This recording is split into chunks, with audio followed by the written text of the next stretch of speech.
Hello, everyone. Thanks for joining us. We're here today with our friend Susan K. Williams Smith.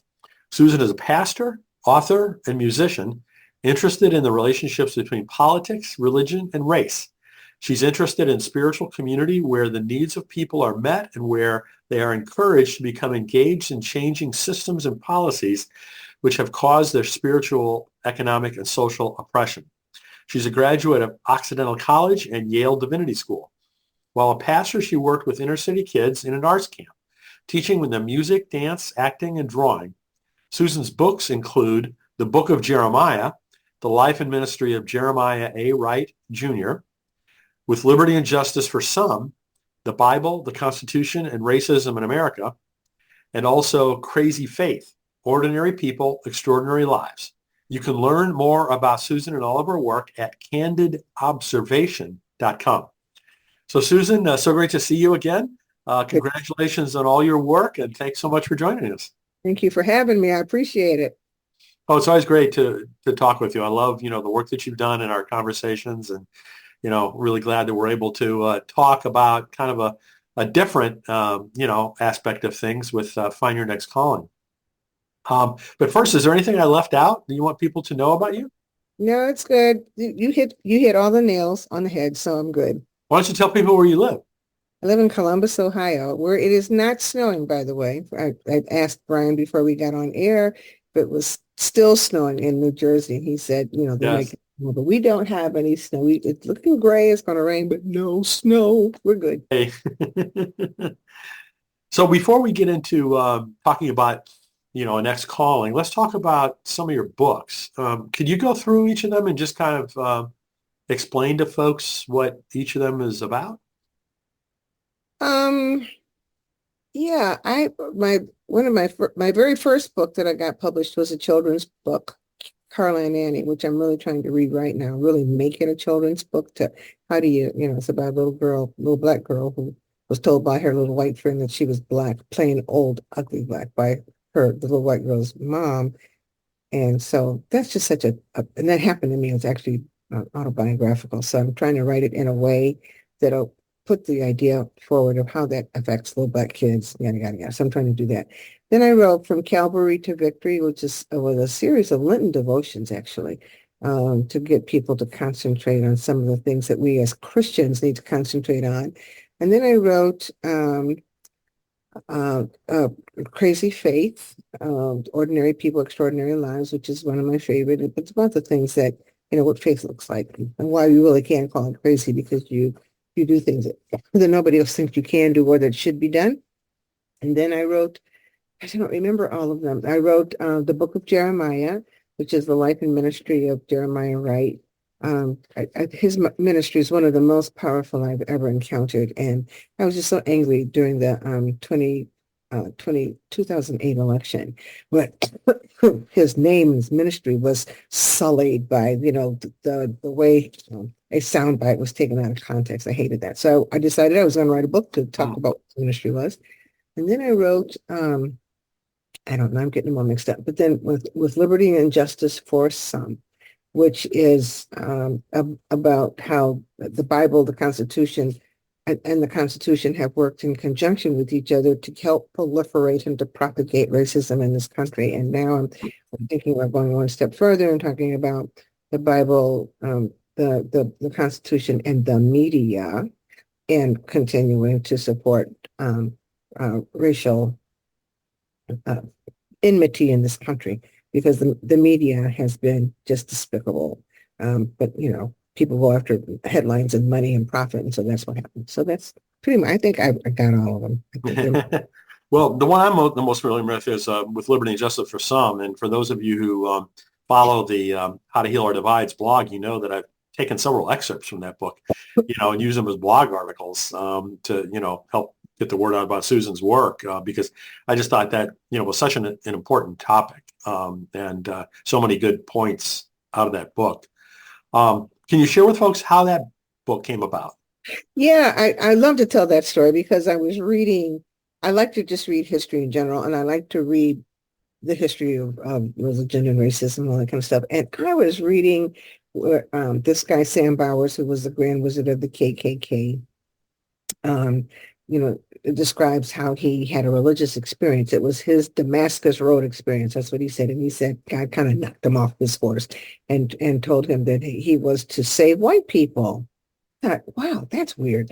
And so he went on this thing. He was doing the work of God, and he was training people to, hate black people, women, Catholics, because that's what God told him to do. Hmm. And what bothered me most about it was that he was a devout Christian. So the word Christian now just aggravates my soul. But he was a devout Christian. So he went to church every Sunday. He was probably an officer, and I thought, but in between church services, he was training people, white men primarily, to beat and to kill black people. And he would have them in Bible studies, and he would have them fast before they went out on one of their lynching Hmm. expeditions. And then what really got me, I didn't see this written, but it's true that he could have gone to a lynching on a Saturday night and shown up for church the Yeah. next morning in Yeah. a suit and even help serve communion. And you know what? That just ticked me all the way off. So that's why I got started in doing that. Hmm.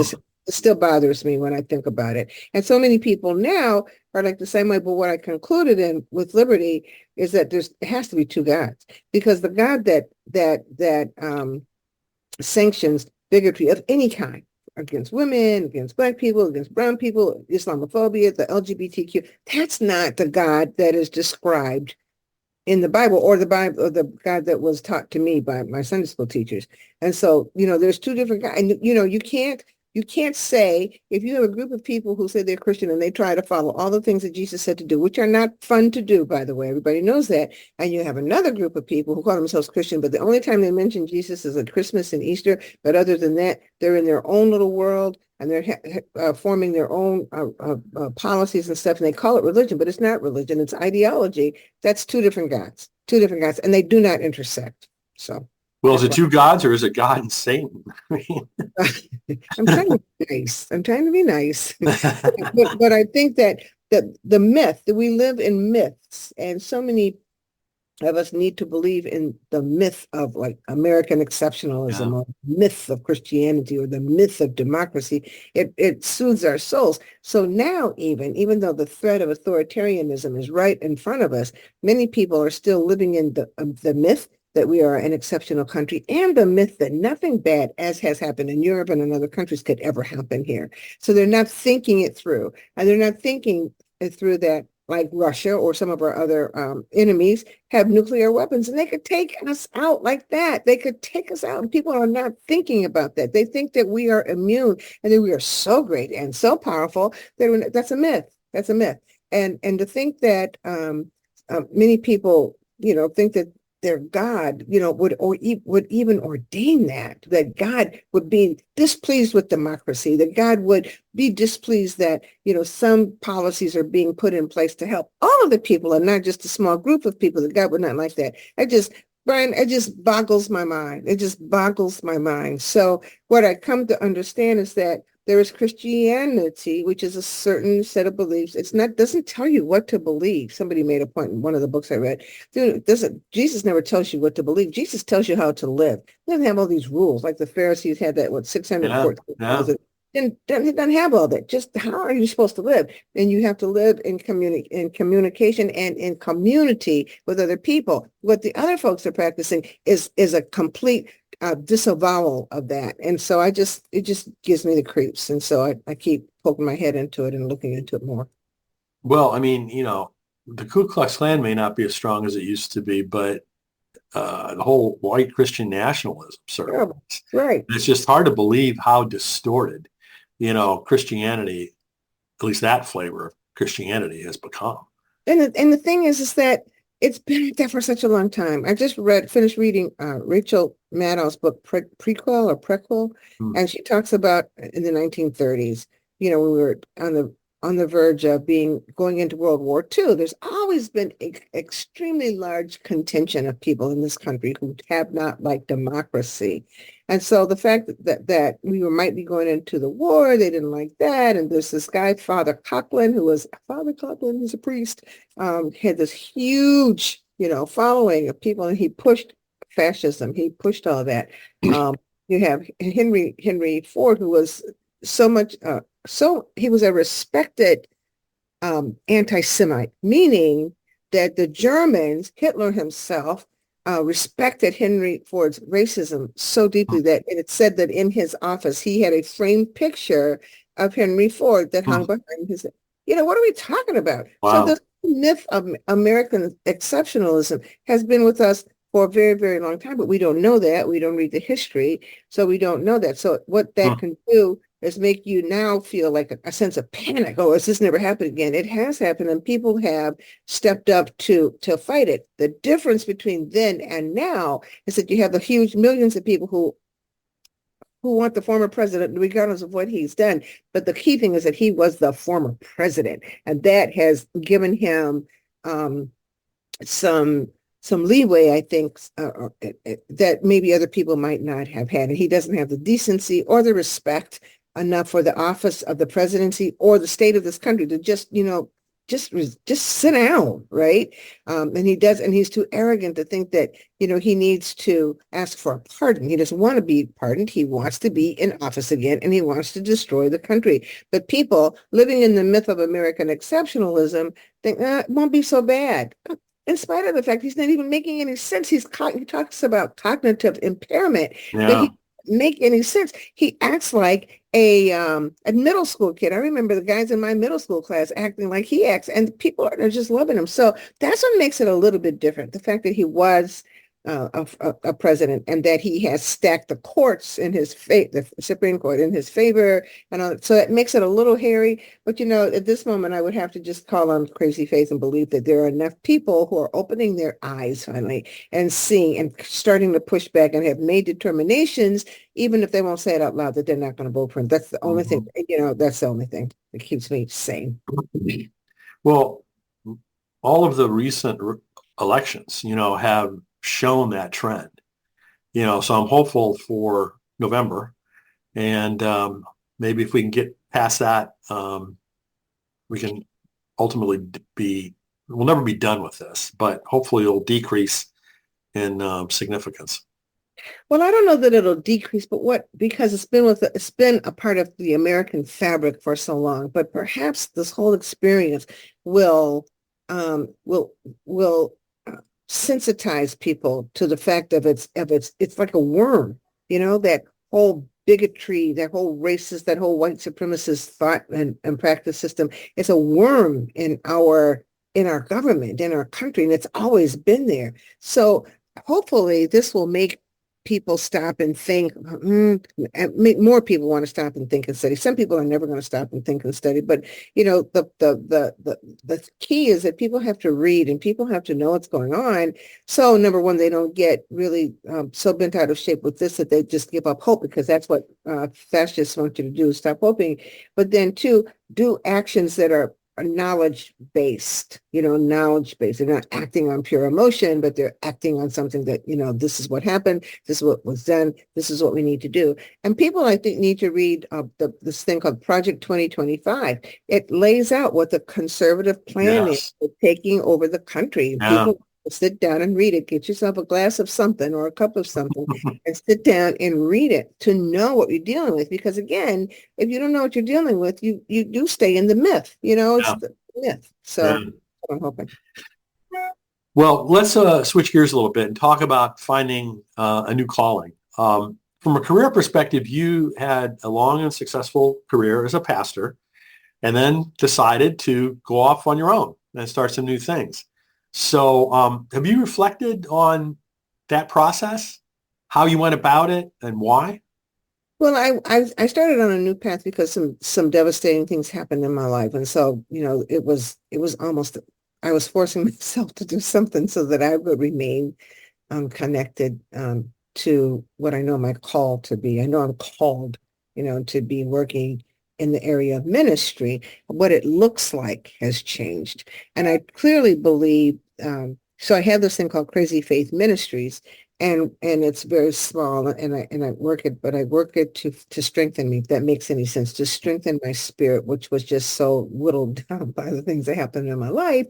And so I worked it. And you know what? After 10 years of doing this, I'm finally beginning to find my stride. I'm finally beginning to breathe again and to open my eyes and see and ask God, okay, so what do you really want me to do? Because I have the skills. You're right. I was a journalist. I love being a journalist, and I'm a writer. And inside of me, I keep feeling like what I need to do for as many days as I have left on this earth is to really work that gift of writing. And I think that there are things, I'm not a scholar.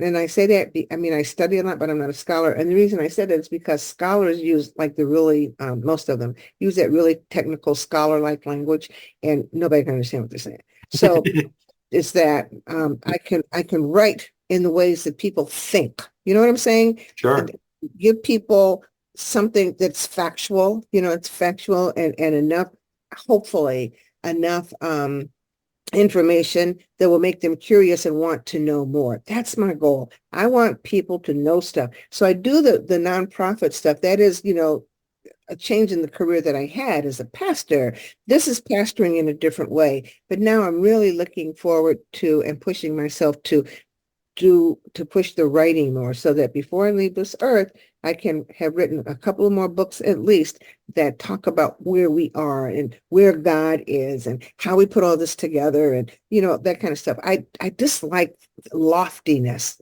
Brian. I dislike lofty theology. What is that? I mean, I dislike I'm the that. same way. It doesn't, what does that do? I mean, how does that help you? It doesn't, Yeah. Yeah. I think that theology, yeah, you have to have, it's good that people study the theologians and all that. But at the end of the day, the people who need the theology to help are the people who sit in the pews, the people who don't know a thing about Bart or Tillich or James Cone, and they don't care. What they need to know is, who is God? Where is God? When I don't find God, where is God? That kind of stuff. And my prayer is that I can help do that through my writing and give people eyesight to see what the powers and principalities are that are talked about in the Bible. You can say powers and principalities, but if people don't know what you're talking about, right? Then it's like it's a phrase that goes over people's heads. So that's what I'm glad that the things that happened to me in my life, one day I'll tell you about, not today, but one day, but the things that happened to me were a good thing. They were a good thing, because I think what happened to me is I was in a pastorate in a church, and I was tired. I was so tired. I was so burned out. But I was never going to leave, because why? Because it was stable. It was a stable job. Job is different than calling, right? It's just different. And so when I went through all of that, and I went to counseling therapy, which I think everybody who's in ministry should go to therapy. You should have therapy like you have, communion every month. But when I went through all of that, the one thing that the chief or the head psychologist said to me, she says, you have everything you need for ministry. Everything you have, it's in you. And she said, what I think is that God had to snatch you up out of there. I will never forget that. I may make that the title of one of my books before I get more into the weeds of the stuff. But I think there probably are a lot of people. You know why? Because we are shaped and influenced by what we have seen ministry be. Pastor, many people, most people who are going to seminary think they have to be pastors. But ministry is so wide open. Absolutely. Wide open, and we don't think about it. So I can be in ministry as a writer. I can be in ministry as a writer of historical fiction, or even as a novelist, or a playwright. That's still ministry. Why? Because you're trying to connect God to the people. Sure. That's what it's about. So people are pastors who should not be pastors. Just like many people are singers who should not sing. Maybe run the board, but many people who are singers should not be. And I think that's that myth. That's the myth. And so for me, if I'm able to take myself out of the 20th century model, the 19th and 20th century model of ministry, and evolve and show others through my own work how to evolve in the 21st century and how to get people to lean toward God in a time when many people are leaning away from God, precisely because the 19th and 20th century models of ministry have turned so many people off. If I can do that, then I think then that's an extension of my calling. And maybe God was waiting for me to do that for a long time. And maybe that's, why some of the things have happened to me in my life that have. I mean, I totally agree that there's a need for different forms of ministry than what, we only traditionally had, a specific model for so many decades and generations. Yeah, and people hated to go to church. So many people were so glad for COVID, right? So many people go to church all the time. COVID came and they could do this, worship online. They are so glad. They didn't want to do that. They didn't like being, in the church. They didn't like it and they weren't getting anything out of it. So now people have choices. They can listen to who they want to listen to, and they can be fed in all these different ways. You get the broccoli here and the peas and carrots. You got all these different ways of being fed. And then you are equipped. You are fed spiritually in order to be able to go out and do ministry in broader ways. And I actually like that. I think that is a gift of COVID. So let's talk a little bit about discernment, if we could. In your experience, have you found either processes or people or, reference books or what have you that have been helpful for you in terms of deciding what to do? I think I rely on the still small voice. I really do have those times and I said, oh, shoot, that's God talking to me, and you don't want to hear it. It's God talking. I don't get it from books. I really don't. I get it from when I was going through my thing 10 years ago. I just shared with a group of people that my prayer was, come on, God. That was it. I didn't have any long prayers. I didn't do anything. Just come on, God. I would say that 100,000 times a day. It seemed like come on, God, come on, God, come on, God. And I promise you, I felt nudges. I felt nudges, and I felt like it was like, but I felt like had been like glued to a wall, like plastered against a wall of tradition or something. And it was like when I would say, come on, God, it was like I could almost feel God trying to pull me off and pull. And so in that period of time, my spirit was down and I couldn't really, I don't know, it's like you can see, but you don't see. I go back to Alice Walker and she talks about the color purple, and God gets pissed off and he sees the color purple and you don't recognize it. I couldn't see. I really couldn't see the fullness of God's holiness. I can't see it all now, but I can see it a lot better. But as God pulled me away from those walls of tradition that I had been glued to, it was like slowly my eyesight began to get better, my spiritual eyesight and my spiritual hearing, because my eyes began to open wider. And so I was able to see the things, Brian, that I was holding on to that were keeping me plastered to the wall. And I was able to understand that I didn't have to be afraid to let go of them, right? I would say, come on, God. And God would say, it was like God would say, I'm trying to help you. I'm trying to tell you something. And so I would try, and the more I would hear that, the more I would, you breathe differently and you just begin to move in a different way. And that's what happened with me. But then the other part of that is that once, for me, as I began to be pulled away from where I was, when I would read different things, I would see God and I would just see it. Oh, that's what you're trying to tell me. It's like when the student is ready, the teacher will appear.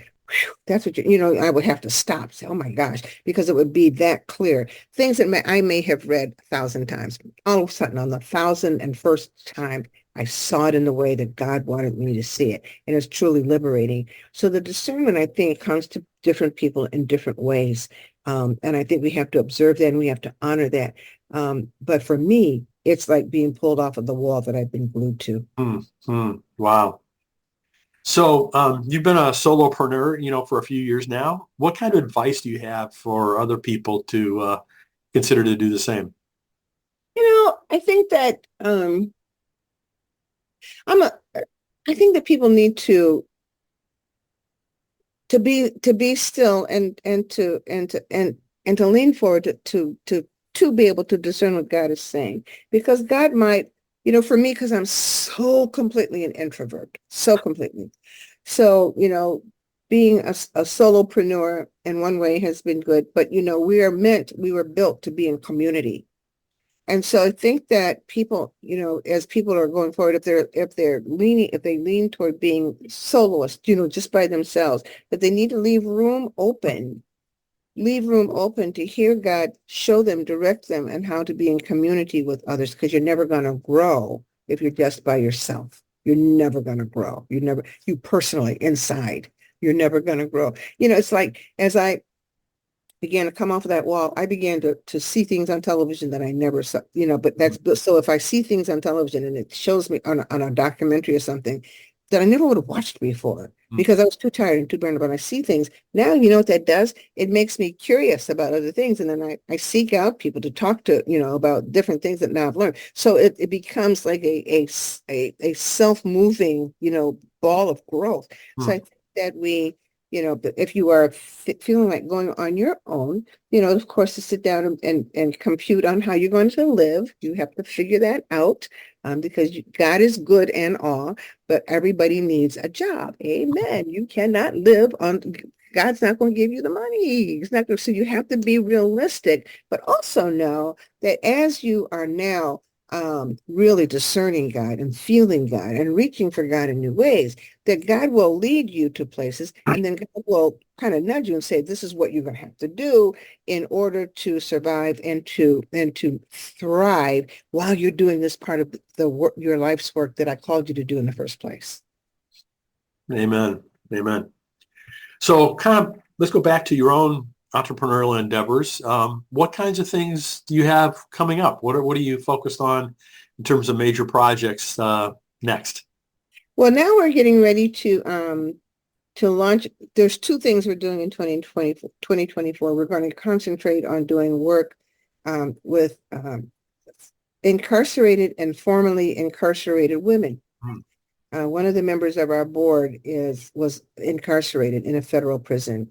And just to hear her stories, just makes you understand how we just forget. We just forget that group of people. What our ministry tries to do is go to the people that really are marginalized and left out. We go to them. Um, and so we're going to have a series of webinars featuring some women who have been incarcerated and having some interviews with people who are in the incarceration business Mm. to Mm. talk about what's going on, to put, things in people's minds so that ministry can be extended. So, we were learning how I didn't know this, but how if you're pregnant in a prison, they keep you in shackles while you're having a baby. What the heck is that about? How can you be in labor? Those types of things. Or in some prisons, there's no air conditioning in the summer and it's stupid cold in the winter. But because we have an out of sight, out of mind mentality, we don't think about it. So our goal is to bring some of those things specifically when it comes to women, what they're going through in prison and, what can we do in this world that says they love God, how can we help them? So that's our first Mm. major. The second major project is about um, gathering books, culturally relevant books, and distributing them and forming like book reading sessions in communities, underserved communities, so that we can let the kids read books, hear books that feature kids like them. So that's the brown kids, that's the black kids, that's the Muslim kids. We need for our children to be included, and that because what we're all done is we're all fed talk about indoctrination. We're fed the society's cultures, which is white culture. It's a nice culture, but it's not the only culture, right? It's not. And so we need for our children to see themselves so that they can imagine themselves and believe in themselves. So that's where we're in the process now of collecting books from different sources, culturally relevant books. And then the ongoing thing that we do, of course, is collecting socks for the homeless, because socks, you can't, on a day like today when it's raining, we have people walking around with wet socks. It just gives Mm. me the creeps just to think about it. People get trench foot. I mean, that's what they Mm. had in World War One. Just to think that people are suffering like that right next to us gives me the creeps. So that's what we're doing. Wow. Wow. That's all phenomenal work. I know everyone I've ever talked to that's been involved in some type of prison ministry has just like really thought it was an amazing experience for them.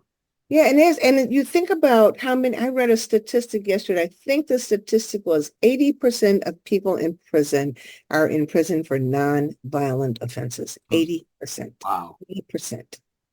And I think that the number was also high for how many people have been in jail and have not had a trial. Yeah, that's terrible. It's That's awful. just It's terrible. it's it's awful.